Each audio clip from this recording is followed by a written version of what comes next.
And here we have Armada Voyager class treadbolt with Minicon partner off-road, I think. Information will be down below. Now, how you get treadbolt in here,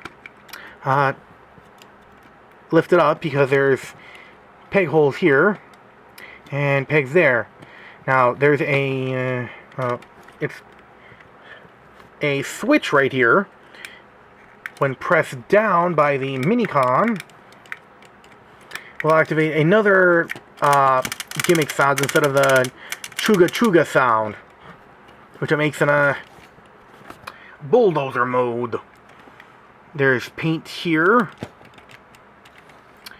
and here, there. I like the gradient that they did right here.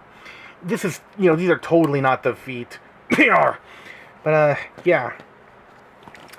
This can roll as well, because the rubber strip here. And, let's see. Alright.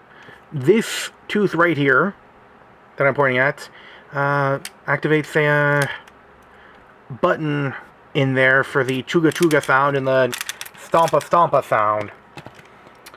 So, and this tread here lifts up the bucket pathetically, so meh. The treads can move, but nah.